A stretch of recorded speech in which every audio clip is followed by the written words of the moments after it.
ನಿನ್ನೆ ಮಾನ್ಯ ಉಪಮುಖ್ಯಮಂತ್ರಿಗಳು ಡಿ.ಕೆ. ಶಿವಕುಮಾರ್ ಅವರು ಯೆಲ್ಲೋ ಲೈನ್ನ ಇನ್ಸ್ಪೆಕ್ಷನ್ ಮಾಡಾದ ಮೇಲೆ ಇನಾಗ್ರೇಷನ್ಗಿಂತ 3 ದಿವಸ ಮುಂಚೆ ಅವರು ಸಮಯ ಮಾಡ್ಕೊಂಡು ಹೋಗಿದ್ದಾರೆ. ಅವರಿಗೆ ಅಭಿನಂದನೆಗಳು, ಕೃತಜ್ಞತೆ. ಬಟ್ ನಿನ್ನೆ ಅವರು ಆ ಸಂದರ್ಭದಲ್ಲಿ ಹೇಳಿದ್ರು, ನಮ್ಮ MP ಇನ್ನೂ ಭಾಳ ಚಿಕ್ಕ ಹುಡುಗ, ಭಾಳ ಅರ್ಜೆಂಟ್ ಮಾಡ್ತಾ ಇದ್ದಾನೆ, ಇದರ ಓಪನಿಂಗಿಗೆ ಭಾಳ ಅರ್ಜೆಂಟ್ ಮಾಡ್ತಾ ಇದ್ದ ಅಂತ.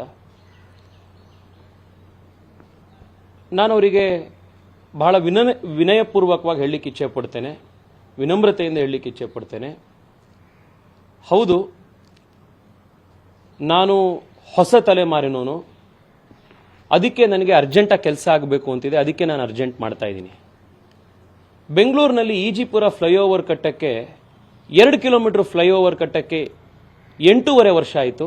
ಅದು ನನ್ನ ತಲೆಮಾರಿನವರಿಗೆ ಸರಿ ಅನ್ಸಲ್ಲ. ಅದು ಒಂದು metro line construction civil work ಎಲ್ಲ ಕಂಪ್ಲೀಟ್ ಆದ್ಮೇಲೂ ಕೂಡ 3.5-4 ವರ್ಷ ಹಾಗೆ ಕಾಯ್ಕೊಂಡಿರುತ್ತೆ. ಈಗಲೂ ಅರ್ಜೆಂಟ್ ಮಾಡಬಾರ್ದು ಅಂತಂದ್ರೆ ಜನಕ್ಕೆ ಯಾವ ವಿಷಯಕ್ಕೆ ನಾವು ಅರ್ಜೆಂಟ್ ಮಾಡಬೇಕು?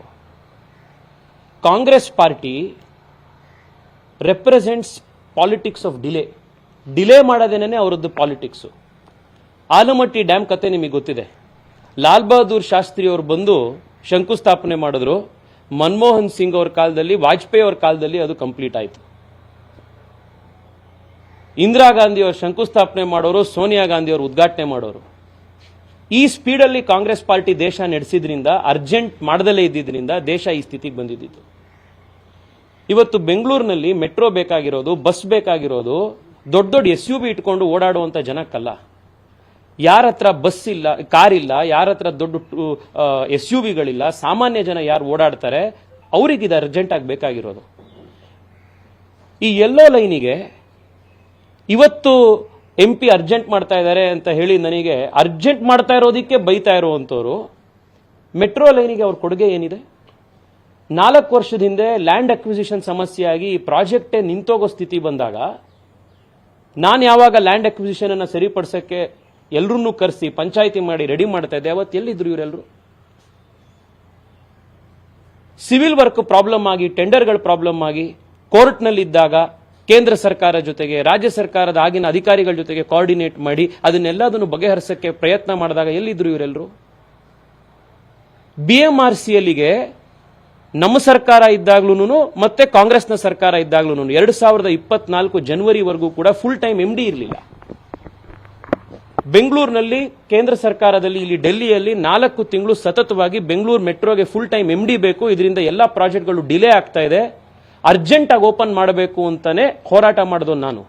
ಅವತ್ತೆಲ್ಲಿದ್ರು ಇವರೆಲ್ಲ? ಚೈನಾದಿಂದ ಯಾವ ಟ್ರೈನ್ ಸೆಟ್ಗಳು ಬರಬೇಕಾಗಿತ್ತು, ವೀಸಾಯಿಂದಾಗಿ ಪ್ರಾಬ್ಲಮ್ಗಳಾಗಿತ್ತು.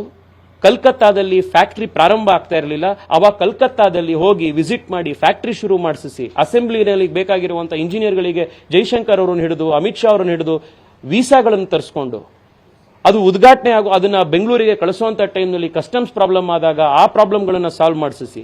ಅವಾಗ ಎಲ್ಲಿದ್ರು ಇವರೆಲ್ಲರೂ? ಕಳೆದ 2 ವರ್ಷದಲ್ಲಿ ಅರ್ಧ ಡಜನ್ ಟೈಮು ಯೆಲ್ಲೋ ಲೈನಿಗೆ ಮುಹೂರ್ತ ಫಿಕ್ಸ್ ಮಾಡಿ ಅದನ್ನ ಮಿಸ್ ಮಾಡಿದ್ದಾರೆ BMRCL ಅವರು. 1 ತಿಂಗಳ ಹಿಂದೆ ಸಾರ್ವಜನಿಕರನ್ನ ಅವರ ಪರವಾಗಿ 100 ಜನನ್ನ ಒಟ್ಟಿಗೆ ಹಾಕೊಂಡು BMRCL ಆಫೀಸಿಗೆ ನಾವು ಪ್ರತಿಭಟನೆ ಮಾಡಿದಾಗ 15ನೇ ತಾರೀಕು ಒಳಗಡೆ ಇದನ್ನು ಓಪನ್ ಮಾಡಿಸಲೇಬೇಕು ಅನ್ನುವಂಥ ಪಣ ತೊಟ್ಟಾಗ ಎಲ್ಲಿದ್ರು ಇವರೆಲ್ಲರೂ?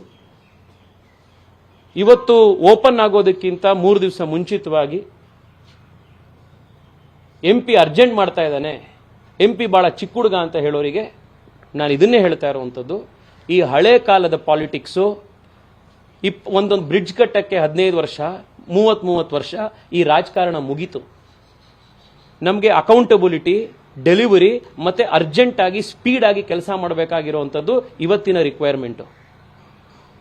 ಇಂದಿರಾ ಗಾಂಧಿ ಶಂಕುಸ್ಥಾಪನೆ ಮಾಡಿ ಸೋನಿಯಾ ಗಾಂಧಿ ಉದ್ಘಾಟನೆ ಮಾಡೋ ಯೋಗ ಮುಗೀತು. ಇದು ನರೇಂದ್ರ ಮೋದಿ ಅವರ ಕಾಲ. ಶಂಕುಸ್ಥಾಪನೆನೂ ನಾವೇ ಮಾಡ್ತೀವಿ, ಇದರ ಉದ್ಘಾಟನೆನೂ ನಾವೇ ಮಾಡ್ತೀವಿ.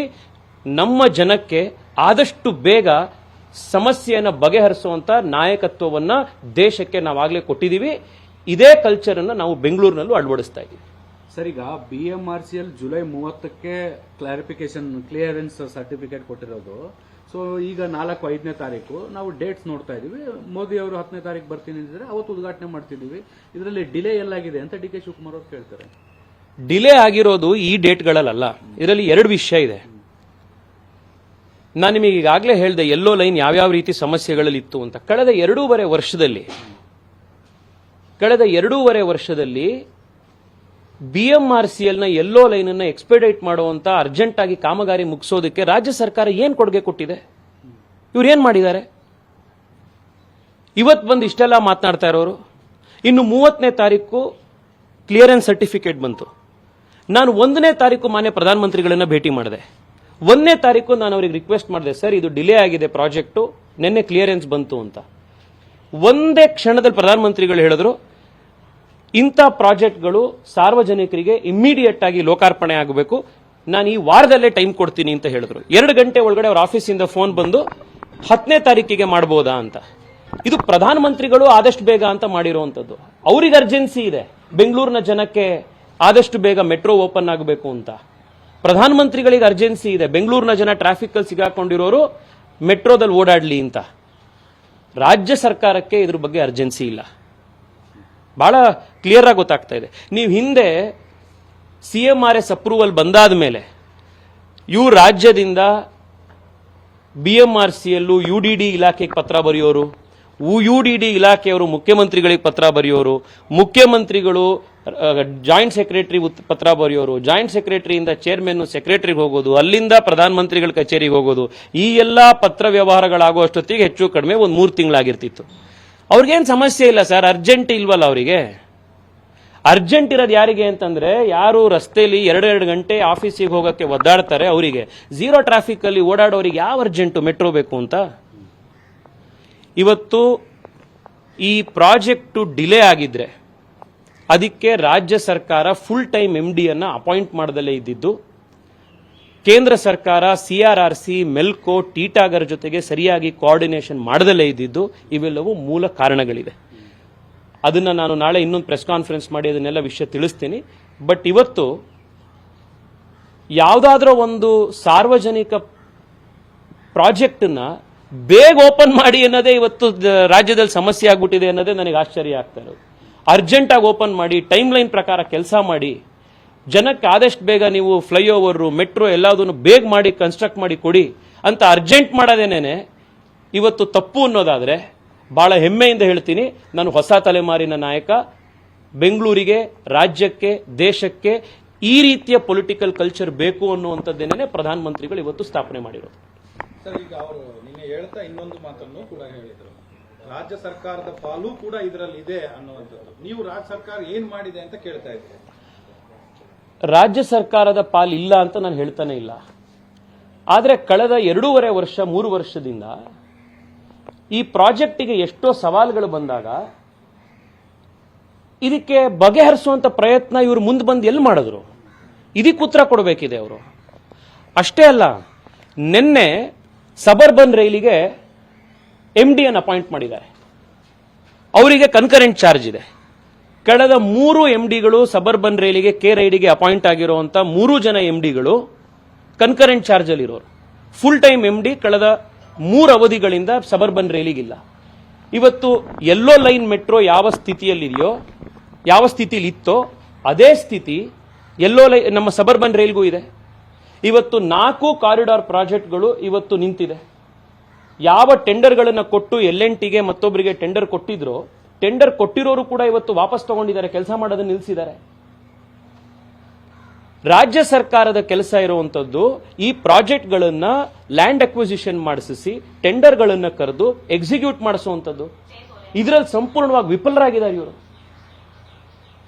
ಇದು ರಾಜ್ಯ ಸರ್ಕಾರ ಇವತ್ತು ಉತ್ತರ ಕೊಡಬೇಕಾಗಿರೋದು. ಈಗ ಮುಖ್ಯವಾಗಿ ಮೆಟ್ರೋ ಪ್ರಯಾಣ ದರ ಏರಿಕೆ ಆಗಿದ್ರ ಬಗ್ಗೆ ಹಿಂದೆ ಬಹಳ ಚರ್ಚೆ ಆಗಿತ್ತು. ನೀವು ಕೂಡ 3 ದಿವಸದ ಹಿಂದೆ ನಾನು ಪಾರ್ಲಿಮೆಂಟ್ ನಲ್ಲಿ ಇದ್ರ ಬಗ್ಗೆ ತಿರ್ಗಾ ಮಾತನಾಡಿದ್ದೀನಿ. 3 ದಿವಸದ ಹಿಂದೆ ಫೇರ್ ಫಿಕ್ಸೇಷನ್ ಕಮಿಟಿಯನ್ನ ನೀವು ರಚನೆ ಮಾಡಿದ್ರಿ ರಾಜ್ಯ ಸರ್ಕಾರದ ರಿಕ್ವೆಸ್ಟ್ ನ ಮೇಲೆ. ಈ ರಿಪೋರ್ಟ್ ಯಾಕೆ ಬಹಿರಂಗ ಮಾಡ್ತಾ ಇಲ್ಲ ಅಂತ ನಾನು ಕೋರ್ಟಿಗೆ ಹೋಗಿದ್ದೀನಿ. ಕೋರ್ಟ್ ಹಿಯರಿಂಗ್ ಮೊನ್ನೆ ಅದನ್ನ ಮುಂದಕ್ಕೆ ಹೋಯಿತು. ಇನ್ನೊಂದು ಡೇಟಿಗೆ ನಾವು ಅರ್ಲಿ ಹಿಯರಿಂಗ್ ಮೆಮೊ ಕೂಡ ಮೂವ್ ಮಾಡ್ತಾ ಇದ್ದೀವಿ. ಮೆಟ್ರೋ ದರ 130% ನೀವು ರೈಸ್ ಮಾಡಿದ್ರೆ ಸಾಮಾನ್ಯ ಜನ ಹೆಂಗ್ ಹೋಗಕ್ ಸಾಧ್ಯ? ನೀವು ಬಸ್ಸನ್ನು ಫ್ರೀ ಮಾಡ್ತೀನಿ ಅಂತೀರಿ, ಮೆಟ್ರೋನ 132% ಜಾಸ್ತಿ ಮಾಡ್ತೀರಿ, ಈ ಕೈಯಿಂದ ತಗೊಂಡು ಇನ್ನೊಂದು ಕೈಯಿಂದ ಕಿತ್ಕೊಳ್ಳುವಂಥ ರಾಜಕಾರಣ ಮಾಡ್ತೀವಿ ಅಂತಾನೆ ಜನಕ್ಕೆ ಇದು ಅರ್ಥ ಆಗಲ್ಲ ಅಂತನಾ? ಇಡೀ ದೇಶದಲ್ಲೇನೆ ಅತಿ ಎಕ್ಸ್ಪೆನ್ಸಿವ್ ಮೆಟ್ರೋ, ಕಾಸ್ಟ್ಲಿಯೆಸ್ಟ್ ಮೆಟ್ರೋ ಯಾವುದು ಅಂದ್ರೆ ಬೆಂಗಳೂರು ಮೆಟ್ರೋ ಇವತ್ತು. ಅದನ್ನು ಇವರು ಕೇಂದ್ರ ಸರ್ಕಾರದ ಮೇಲೆ ಹಾಕುವಂತ ಪ್ರಯತ್ನ ಮಾಡಿದ್ರು. ನನ್ನವ್ರ ಪ್ರಶ್ನೆ, ಈಗ ಬೆಂಗಳೂರು ಮೆಟ್ರೋದ್ ಮಾತ್ರ 136% ಜಾಸ್ತಿ ಆಯಿತು, ಚೆನ್ನೈದು ಯಾಕಾಗಲಿಲ್ಲ, ಪೂನಾದ್ ಯಾಕಾಗಲಿಲ್ಲ, ನಾಗ್ಪುರ್ದು ಯಾಕಾಗಲಿಲ್ಲ, ಡೆಲ್ಲಿದು ಯಾಕಾಗಲಿಲ್ಲ, ಹೈದರಾಬಾದ್ ಮೆಟ್ರೋದ್ ಯಾಕಾಗಲಿಲ್ಲ? ಇವರು ಅದನ್ನ ಜಾಸ್ತಿ ಮಾಡಿಸಿದ್ರು. ಮೆಟ್ರೋ ಫೇರ್ ಜಾಸ್ತಿ ಮಾಡಿಸೋದು ಇವ್ರ ಕೆಲಸ, ಅದನ್ನ ರಿಪೋರ್ಟ್ ಬಹಿರಂಗ ಮಾಡಿಸದಲ್ಲೇ ಇರುವಂತದ್ದು ಇವ್ರ ಕೆಲಸ. ಆದ್ರೆ ಅದು ಪ್ರಾಜೆಕ್ಟ್ ಕಂಪ್ಲೀಟ್ ಆಗಿ ಪ್ರಧಾನಮಂತ್ರಿಗಳು ಆದಷ್ಟು ಬೇಗ ಇದನ್ನು ಓಪನ್ ಮಾಡಬೇಕು ಅಂತ ಹೇಳಿ ರಾಜ್ಯ ಸರ್ಕಾರಕ್ಕೆ ಗೊತ್ತೇ ಇಲ್ಲದಲೇ ಇರುವಂತಹ ಸ್ಪೀಡ್ ನಲ್ಲಿ ಪ್ರಧಾನಮಂತ್ರಿಗಳು ಇದಕ್ಕೆ ಡೇಟ್ ಕೊಟ್ಟು ಬರ್ತೀವಿ ಅಂತಂದಾಗ, ಇಲ್ಲ ಇದು 50-50 ಇದು ನಮ್ದು ಇದರಲ್ಲಿ 50% ಪಾಲಿದೆ ಅಂತ ಹೇಳುವಂಥದ್ದು ಇದೆಯಲ್ಲ, ಅದು ಸರಿ ಇಲ್ಲ. ಅದು